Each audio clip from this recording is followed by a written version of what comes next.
So for those who saw the OVA of Black Clover a long time ago, now I don't exactly remember when that was released, but episode 1 in that OVA more or less covers the same content. What we're kind of looking at here is chapter 1 of the manga, you know, as it usually is with first episodes that are being adapted. So Black Clover isn't exactly too different in that regard. Well, it does it slightly different because we don't see the end of this fight with Revshis, but I guess they didn't want it to be exactly like the OVA, which I can admire. I mean, that would be extremely repetitive for those who've actually seen the OVA. Anyway, this episode is mostly about establishing what the story is about. Let's be real, you know how shonen is. There's a main character, a rival. The main character is typically but not always an underdog, and this one is made out to seem like an underdog pretty quickly by simply stating that Asta doesn't possess any magic within him, even though pretty much every single individual has magic. So he is a little like, and this may be dangerous territory, Deku from My Hero Academia. However, there is a very notable difference, which we see at the very end of this episode when Asta does receive his grimoire without the help of anyone else. So I don't really want to call it a second scenario of My Hero Academia simply because of that, even if some of the beginning elements are similar. Now, before I go on, there is actually something that I would like to complain about already, and that is Asta's voice. That shit was fucking unbearable when he screamed, which he did in at least half of all of his dialogue. So I really hope they tone down that throughout the season, because if that keeps going as it is right now, I may need to jump off a bridge sooner rather than later.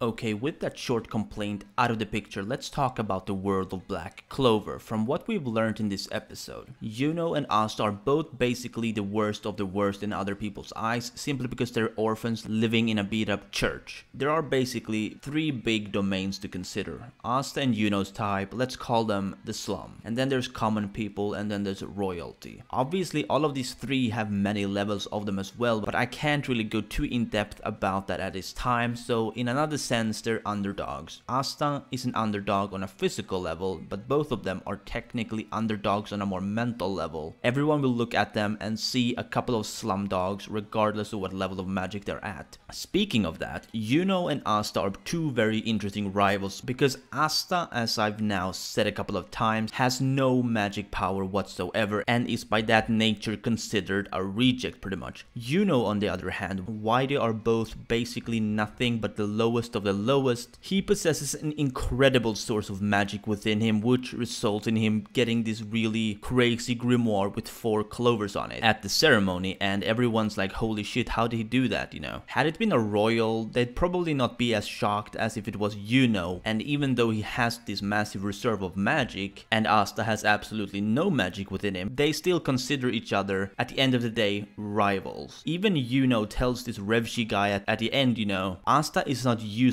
and a pile of garbage because he is my rival. So despite that gap between them, he straight up tells this guy, you know, who's about to kill Asta, that the magic power inside of them is completely irrelevant when it comes to their relationship with one another. Okay, so I don't plan on making this review too long since it's the first episode, but the last thing that I want to talk about is of course something that will become more and more evident when the series progress. Expect some heavy inspiration from other series, because that's something that pretty much everyone says about the series, that it takes some big elements from other series, and it does, I'm not gonna lie, but I wouldn't go as far as to say it's ripping it off. It's still its own series at the end of the day, and yeah, I just thought that if you haven't read the manga or don't know anything about the series prior to watching the first episode, you may want to be prepared for this in particular, because well, I hate people bitching about this kind of thing when it is in fact nowhere near of ripping off. It's just heavily inspired. Anyway, with that said, I'll be ending this review, and yeah, I'll be reviewing this series every week for the whole season, which is supposedly 13 episodes long, so comment down below with your thoughts, and as always, if you did, please like this video if you enjoyed, and subscribe if you're new to my channel. This has been your favorite host Perm, and I'll see you soon.